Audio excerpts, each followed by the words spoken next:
Davos పర్యటన. ఏ ముఖ్యమంత్రి ఉన్నా దావోస్ పర్యటనకు వెళ్ళి ఏ మేరకైనా పెట్టుబడులు తీసుకొస్తారని రాష్ట్ర ప్రజానీకం ఆశిస్తూ ఉంటారు.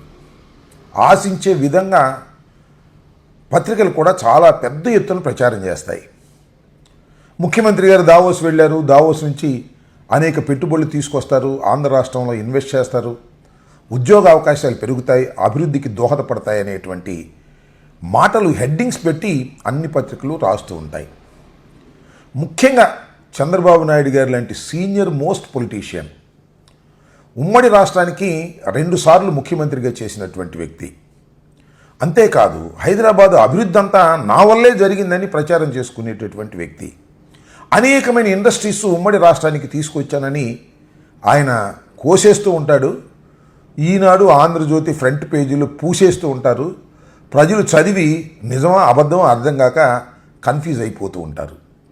అలాంటి ముఖ్యమంత్రి 4వసారి ఆంధ్రప్రదేశ్కి ముఖ్యమంత్రి పీఠాన్ని అధిరోహించినటువంటి నారా చంద్రబాబు నాయుడు గారు 4వసారి ముఖ్యమంత్రి అయిన తర్వాత తొలిసారిగా దావోస్ వెళ్తే అద్భుతాలు జరిగిపోతాయని అందరూ అనుకున్నారు. పత్రికలు కూడా ప్రచారం చేశాయి. దావోస్ వెళ్ళింది ఆయన ఒక్కడే కాదు, ఆయన పుత్రరత్నం, కాబోయే ముఖ్యమంత్రిని, కాబోయే డిప్యూటీ సీఎం అని చెప్పుకునేటటువంటి నారా లోకేష్ గారు, ఇండస్ట్రీస్ మినిస్టర్ టీజీ భరత్ గారు, అదేవిధంగా కేంద్ర మంత్రి మన రామ్మోహన్ నాయుడు గారు, ఇలా వంది మాగతులతో చంద్రబాబు నాయుడు గారు దావోస్ వెళ్ళారు. దావోస్ మొత్తాన్ని పర్యవేక్షించారు, పర్యటించారు. అక్కడ మీటింగ్స్లో కూడా మాట్లాడారు. మన ఆంధ్ర రాష్ట్రానికి చెందినటువంటి ఇండస్ట్రియలిస్టుల మీటింగ్లో మాట్లాడారు. అక్కడ కూడా అద్భుతమైనటువంటి కథనాలు వినిపించారు. అక్కడ ఎర్రబొక్కు గురించి వెళ్ళింది దేనికో నాకు అర్థం కాల. పెట్టుబడులు తీసుకురావడం కోసం వరల్డ్ ఎకనామిక్ ఫోరంకి వెళ్ళారు, లేకపోతే లోకేష్ గారిని ముఖ్యమంత్రిగానో ఉప ముఖ్యమంత్రిగానో చేయటానికి వెళ్ళారో, లేకపోతే ఎర్రబుక్కులోని అంశాలను అక్కడ మాట్లాడడానికి వెళ్ళారో ఎవరికి అర్థం కాల. అక్కడికి కూడా వెళ్ళి ఎర్రబుక్కు గురించి, ఆంధ్ర రాష్ట్ర రాజకీయాల గురించి మాట్లాడారే తప్ప ఏ విధంగా అక్కడ ఇండస్ట్రీలను మెప్పించి ఇక్కడికి పెట్టుబడులు తీసుకొద్దామనేటువంటి ఆలోచన వారికి కనిపించినట్టుగాను వినిపించినట్టుగాను లేదు. కేవలం ఒక విహారయాత్రగా భావించి మాత్రమే వెళ్ళి అక్కడ అనేక రకాలైనటువంటి కోతలు కోసి తిరిగి వచ్చారు. సరే, చివరికి ఏం జరిగిందయ్యా? ఏమైనా సాధించారా? దావోస్ వెళ్ళి ఏమైనా తీసుకొచ్చారా అంటే సున్నా, ఏమీ లేదు. దావోస్ వెళ్ళి తీసుకొచ్చినటువంటిది పైసా లేకపోగా దావోస్కు వెళ్ళడానికి మాత్రం కోటాను కోట్ల రూపాయలు ఖర్చు పెట్టేశారు. చాలా సందర్భాల్లో వైఎస్ఆర్ కాంగ్రెస్ పార్టీ అధికారంలో ఉన్నప్పుడు మాకు ఇండస్ట్రియల్ మినిస్టర్గా చేసినటువంటి గుడివాడ అమర్నాథ్ గురించి చాలా జోకులు వేస్తూ వచ్చారు, ముఖ్యంగా ఎల్లో మీడియా. ఒకానొక సందర్భంలో గుడివాడ అమర్ హైదరాబాదులో రేస్ సందర్భంగా, కార్ రేస్ అనుకుంటాను బహుశా, ఆ కార్ రేసుల సందర్భంగా వెళ్ళి చూసి వస్తున్నప్పుడు మీడియా మిత్రులు అడిగారు, అయ్యా ఇలాంటి రేసులు మన రాష్ట్రానికి ఎప్పుడు తీసుకొస్తారు అని. ఆయన ఏమన్నాయంటే అప్పుడే ఎలాగ సాధ్యపడుతుంది, నిదానంగా వస్తాయి అని చెప్పేదానిలో ఏంది, పొదగాలి కదా, 21 రోజులు పొదిగితే కానీ అది పిల్ల కాదు, ఇప్పుడే కదా రాష్ట్రం చీలిపోయింది, ఆగండి కొద్దిగా అని చెప్పేటటువంటి అంశాన్ని కొద్దిగా చమత్కారంగా చెప్పేటటువంటి ప్రయత్నం చేశారు. అప్పటి నుంచి గుడివాడ అమర్ గురించి ఏమన్నారండి, కోడిగుడ్డు పెట్టిందని విపరీతంగా ట్రోల్ చేశారు. మరి ఇవాళ వంది మాగదులతో కలిసి వెళ్ళాడు కదా చంద్రబాబు నాయుడు గారు. కాబోయే ముఖ్యమంత్రి, కాబోయే ఉప ముఖ్యమంత్రి, కాబోయే భావి నాయకుడు అని చెప్పబడేటటువంటి లోకేష్ గారిని కూడా తీసుకువెళ్ళాడు కదా. మరి ఏంటి, కోడిగుడ్డు కాదు, చివరికి గాడిద గుడ్డు కూడా లేకుండా తిరిగి వచ్చినటువంటి సందర్భం, దీన్ని ఏమనాలి అంటున్నా.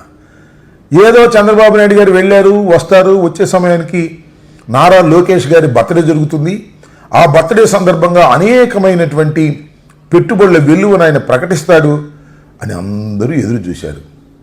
ఎదురు చూసిన వాళ్ళందరికీ నిరాశే మిగిలింది. చాలా గొప్పడు కదా మరి. చంద్రబాబు నాయుడు గారు భారతదేశంలోనే చాలా సీనియర్ మోస్ట్ పొలిటీషియనే కాదు, ఆంధ్రప్రదేశ్ని, ఉమ్మడి ఆంధ్రప్రదేశ్ని ఇండస్ట్రియలిస్ట్గా బాగా ఇండస్ట్రియలిస్ట్ని తీసుకొచ్చి అద్భుతంగా డెవలప్ చేసిన వ్యక్తి అని ప్రచారం చేస్తున్నారు కదా కొన్ని పత్రికలు. మరి ఎందుకు తీసుకురాలేకపోయారని ఈ సందర్భంగా నేను అడుగుతా ఉన్నా. దానికి ఒక కారణం చెప్పొచ్చు, బహుశా చెప్పేస్తాడు కూడా చంద్రబాబు నాయుడు గారు అవకాశం వస్తే.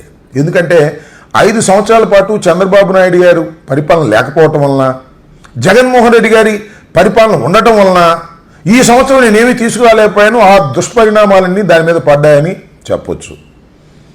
లేదంటే ఇంకోటి కూడా చెప్పొచ్చు, ఇవాళ తెలంగాణకి ఇన్ని పెట్టుబడులు ఎందుకు వచ్చాయి అంటే అదంతా నా గొప్పతనమే, నేనుండగా తెలంగాణను అభివృద్ధి చేశాను కదా, అందువల్ల రేవంత్ రెడ్డి తీసుకొచ్చాయని కూడా చెప్తాడు. ఆయన అలా చెప్పగలడు, ఈ పత్రికలు కూడా దానికి తగ్గట్టుగా రాయగలరు. కానీ ప్రజలు నమ్మేటటువంటి పరిస్థితి లేదనే విషయాన్ని కూడా దయచేసి మీరు గమనించాలని ఈ సందర్భంగా మనవి చేస్తున్నా. యాతావాత నేను చెప్పదలుచుకుంది ఒకటే, చంద్రబాబు నాయుడు గారు దావోస్ వెళ్ళాడు, వచ్చాడు. సింగడు అద్దంకి ఎల్లి వచ్చిన సామెతగానే ఉంది తప్ప పైసా కూడా లాభం లేనటువంటి పరిస్థితుల్లో ఇవాళ ఈ పర్యటన ముగించటం చంద్రబాబు నాయుడు గారి పరిపాలనకు సిగ్గుచేటు అనే విషయాన్ని కూటమి ప్రభుత్వం గమనించాలని ఈ సందర్భంగా మనవి చేస్తున్నా. నేను ఇంకోటి కూడా ఇక్కడ గుర్తు చేయాలి. ఒకానొక సందర్భం ఆ పెట్టుబడులు పెట్టేవాళ్ళు ఢిల్లీలోనే ఉంటారు లేదా హైదరాబాద్లో ఉంటారు.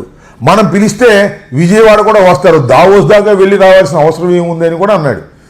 అప్పుడు చంద్రబాబు నాయుడు గారితోనూ సఖ్యతగా లేడనుకుంటా. ఇది జగన్మోహన్ రెడ్డి గారి దావోస్ పర్యటన వెళ్ళొచ్చిన సందర్భాన్ని పురస్కరించుకొని అన్న మాటలు అవి.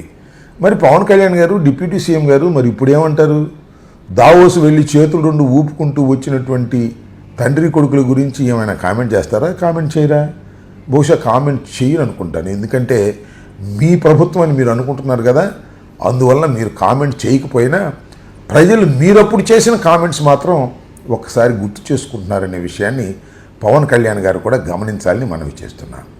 చివరికి దావోస్ పర్యటన అపాస్పాలైనటువంటి పర్యటన, పైసాకు పనికిరాని పర్యటన, కొన్ని కోట్ల రూపాయలు రాష్ట్ర ప్రభుత్వం మీద భారం పడినటువంటి పర్యటనగా ప్రజలు గమనిస్తున్నారు, గుర్తిస్తున్నారు.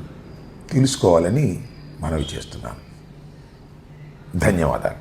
హిట్ టీవీ యాప్, ఇందులో short news, live news, entertainment shows, movies, digital magazines తో పాటు మీ జిల్లా వార్తలను కూడా ఫ్రీగా చూడొచ్చు. అంతేకాదు కేజీ నుంచి పీజీ వరకు విద్యార్థులకు స్కాలర్షిప్ కూడా అందిస్తున్నాం. ప్రతి వారం 10 మందికి లక్కీ డ్రా ద్వారా ఒక్కొక్కరికి 10,000 రూపాయలు అందిస్తున్నాం. ఇంకెందుకు ఆలస్యం, వెంటనే హిట్ టీవీ యాప్ ని డౌన్లోడ్ చేసుకుని ఫ్రీగా ఎంటర్టైన్మెంట్ పొందండి. Hit TV app. Hit TV app. Please download hit TV app. Hit TV app ని ఫ్రీగా డౌన్లోడ్ చేసుకొని ఎంజాయ్ చేయండి. మీకు నచ్చిన ఎంటర్టైన్మెంట్ కోసం హిట్ టీవీ యాప్ ని ఫ్రీగా డౌన్లోడ్ చేసుకుని ఎంజాయ్ చేయండి. హిట్ టీవీ యాప్ ని డౌన్లోడ్ చేసుకుని ఆస్వాదించండి, ఆశీర్వదించండి. ఇంతమంది సెలబ్రిటీలు హిట్ టీవీ యాప్ ని డౌన్లోడ్ చేసుకోండి అని చెప్తున్నారంటే ఎంత మంచి యాప్ ఆలోచించండి. అమెరికా అమెరికా అమెరికా అమెరికాలో చదవాలనుకునే వాళ్ళకి విశ్వసనీయమైన పేరు మన శౌర్య కన్సల్టెన్సీ. UK లో 1 year masters. UK లో 1 year masters. 2 years work permit up to 5 years visa. Contact Saurya Consultancy. Contact 89851 89851.